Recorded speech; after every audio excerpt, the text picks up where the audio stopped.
entiende por publicidad debida?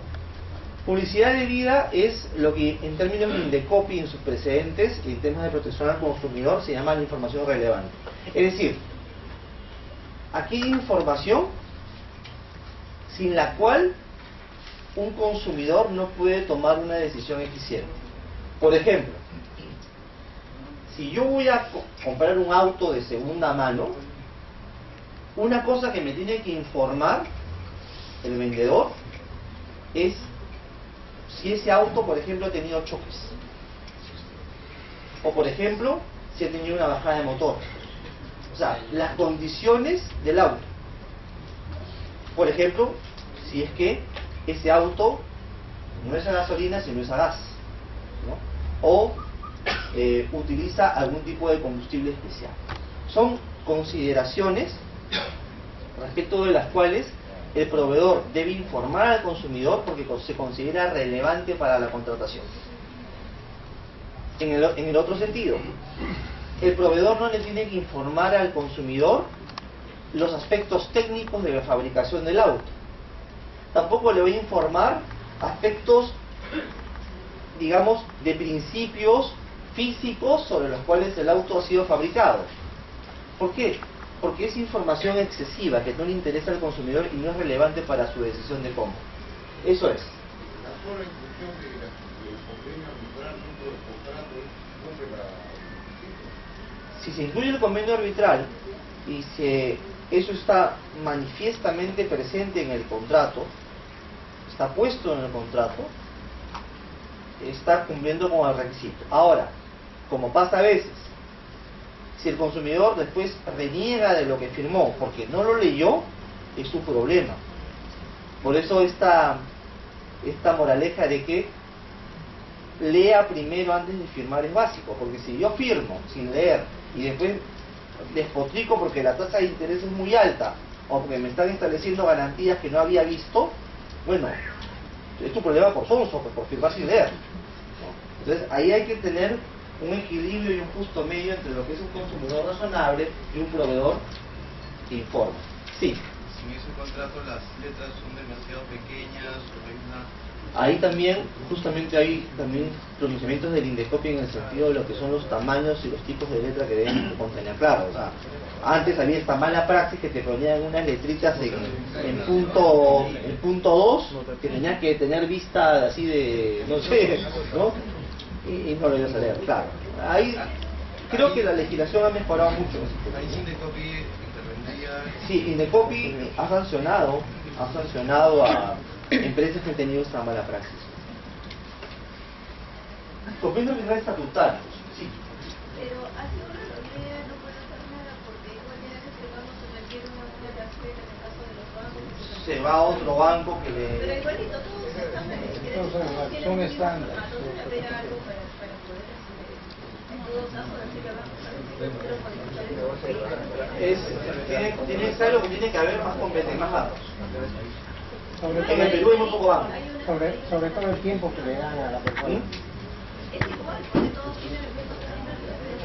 No, porque la conducta de una empresa es conseguir más consumidores. Entonces, si un daño ilícito. ¿Cuál es el antecedente del convenio arbitral? El contrato. El contrato de compraventa. ¿Qué hago? Pido la nulidad del contrato de compraventa. Y como estoy pidiendo la nulidad del contrato de compraventa y se tiene que discutir esa nulidad, ya no puedo entrar al convenio arbitral, que es parte de ese contrato. Esa sería la lógica de un abogado ducho en artilugios procesales. ¿No es cierto? Que abunda. Entonces, la respuesta, si me permite, la respuesta de la ley de arbitraje es momentito. Acá tienes el segundo mecanismo para proteger el arbitraje, que se llama la autonomía o separabilidad del convenio, como bien decía el doctor. En ese sentido, como quiera que bajo este principio reconocido por la ley, el convenio arbitral vive independientemente, ok, estás en tu derecho de cuestionar y decir que el contrato de compraventa es nulo, inexistente, inválido, ineficaz, cualquier tema del acto jurídico que se te ocurra. Pero eso sí, pese a ello, quien igualmente va a resolver ese asunto no va a ser el juez, va a ser también el árbitro. ¿Por qué? porque el árbitro tiene su partida de nacimiento en un convenio arbitral que tiene vida propia, con el cual no está tocado. Pero, ¿cómo podría el árbitro seguir resolviendo si el problema en fondo está en el contrato? Se supone que el convenio nace porque hay una situación en el contrato que es válida.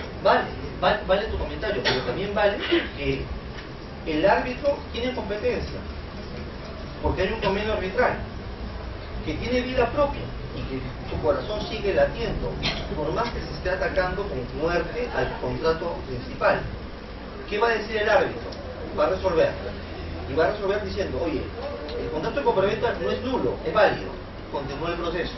O podrá resolver diciendo, sí, en efecto, el contrato de compraventa es nulo y eso puede acarrear la nulidad de todo.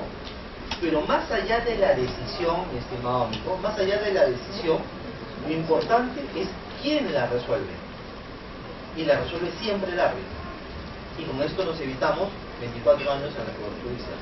Doctor, con respecto a que me hable usted de una sola instancia, el decreto legislativo 1071, ¿no? Que es un decreto, por jerarquía de las leyes, la Constitución establece que tenemos la doble instancia. La pluralidad, garantía de la administración de justicia. Está garantizado por la Constitución. Sí, El 51 establece la jerarquía de la ley, sí. ¿no? Primero son las leyes orgánicas y después las específicas.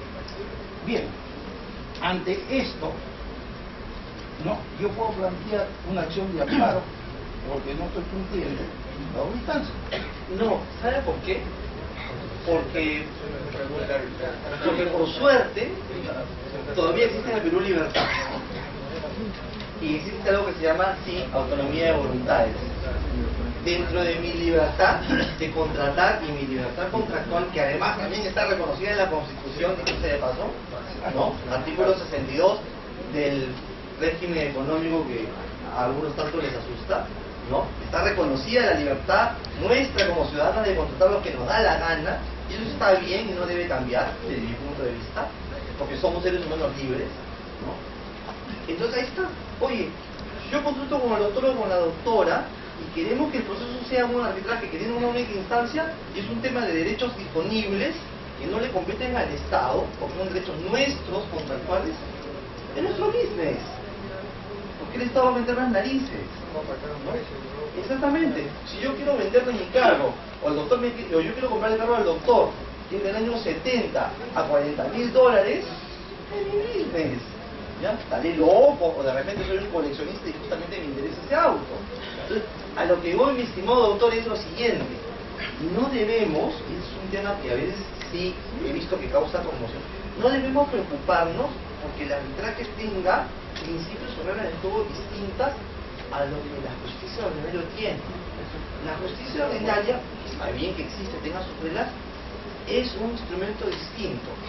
Y esas garantías que usted bien menciona son garantías de la Administración de Justicia Estatal. Pero en el arbitraje estamos ante una suerte, entre comillas, de justicia privada. Y en esa justicia privada, las partes decidimos cómo hacer nuestro sistema de composición de conflictos. Y hemos decidido hacerlo en instancia única. Y creo ahí que no hay nada que amparar o que desamparar. Y no creo que Kelsen se moleste, la verdad. Perdón, sí. Totalmente. Y nadie mejor, ¿no? Sí.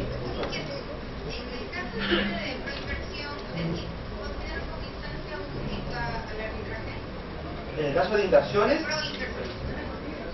te refieres a los contratos que maneja, pero bueno, de hecho, en todos los contratos de inversión que están supervisados por propiedad, todos tienen cláusulas arbitrales. Y sean incluso cláusulas arbitrales nacionales y muchas de fuera, a terciari, también van a ser instancias únicas. Siempre. Más que instancia única, porque el término instancia única se refiere más a un tema judicial. Es decisión arbitral, y la decisión arbitral es una sola. Sí. No sé si con eso... No, lo que pasa es que mi inquietud, o sea, y como particulares puedes decir que sea lo único, ¿no? La decisión arbitral,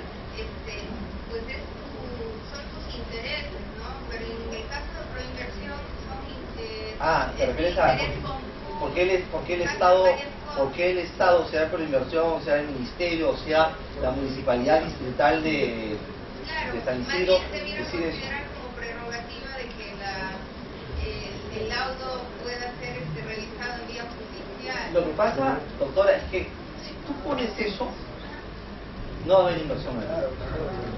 No va a haber inversión. Ya, pero, o sea, yo entiendo eso. Tiene un módulo de arbitraje hace inversión. años atrás, pero ahora somos un país atractivo económicamente. Sí, pero es por ese tipo de cláusulas. O sea, el Perú se entiende muy atractivo a las inversiones porque tiene ese tipo de cosas. Si tú le sacas esa posibilidad no sé, pues, a la Shell holandesa, ¿no es cierto? Oye, Shell, por si acaso, el laudo arbitral puede ser realizado por el Poder Judicial. Chao. La Shell dice, muy bien, me voy a Colombia, me voy a Chile, me voy a países que son atractivos para las inversiones. No se va a ir a Venezuela, seguramente. Ya, ahí hay dos cosas. Los laudos en temas estatales sí son publicados. ¿Por qué? Porque hay dinero público comprometido y está muy bien que se publique. Para interés público. Los laudos privados entre tú y yo, no. ¿Por qué? Porque es un pleito entre tú y yo y ni a ti ni a mí nos interesa que el tercero se entere de nuestros cosas. O sea, no hay ningún problema. Ahora, eso no impide que si tú y yo queremos, se publique. Porque es parte de la voluntad. Exactamente. Sí, doctor. Viene un poco sobre el tema del principio de autonomía, y es, digamos, tratando de atacar ese principio. Cuando una persona jurídica que es parte de un contrato escribe un contrato y una cláusula arbitral, ¿no? Entendemos que esta persona jurídica está representada por una persona natural con facultades, digamos.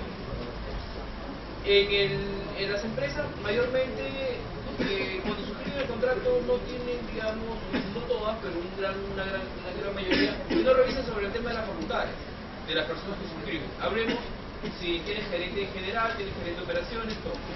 Digamos, yo quiero atacar un contrato arbitral y digo, el gerente de operaciones que suscribió el contrato no tiene facultades para suscribir cláusulas arbitrales.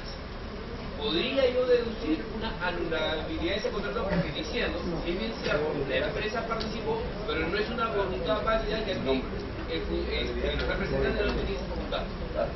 Perfectamente. O sea, podría decir, oye, ese contrato no es eficaz porque quien lo suscribió, que fue el gerente de operaciones, de acuerdo al estatuto, al régimen de poderes de la empresa, no tiene facultad. Y ahí hay dos opciones, ¿no? Tú la deduces y la empresa podrá decir, oye, no, yo ratifico, si bien el señor no tenía facultades, yo lo ratifico. Y bacán, se solucionó el problema. Y la otra es que no lo ratifica, ¿no? Y en efecto, se excedió, y quien va a determinar ese exceso en la representación y por lo tanto la ineficacia del convenio arbitral va a ser el tribunal arbitral mismo. Es decir, en efecto, acá hay un problema en la representación, en las facultades, es ineficaz el convenio arbitral y por tanto nosotros acá dejamos la cosa, declaramos ineficaz y no continúa el arbitraje. Y en todo caso podrán demandar a este señor que se excedió en las facultades, etc. Como cualquier problema que pasa comúnmente en el derecho societario común. Lo interesante en este apunte que tú haces es que incluso esa problemática y la discusión de ella sobre la representación o no, si tenía o no facultades, si finalmente es o no eficaz el convenio arbitral, también se va a dar bajo el fuero arbitral y va a ser decisión de los árbitros del tornado. Solo para concluir, para suscribir un convenio con cláusula arbitral no se requiere que el representante tenga el principio de integridad la capacidad para suscribir convenios arbitrales. Eso va a quedar bajo la potestad del centro o del árbitro. No, el árbitro determinará si se excedió o no de sus facultades. Ahora, por ley CCAs, cualquier gerente general puede suscribir convenios arbitrales. Y por ley de arbitraje, mi estimado amigo, cualquier funcionario de la empresa que tenga facultades para celebrar el contrato matriz, el de compraventa, el de permuta, el de arrendamiento, el que fuese, implícitamente tiene también facultades para suscribir el convenio arbitral. Con lo cual, este problema que tú apuntas, ahora con la nueva ley, va a pasar al olvido.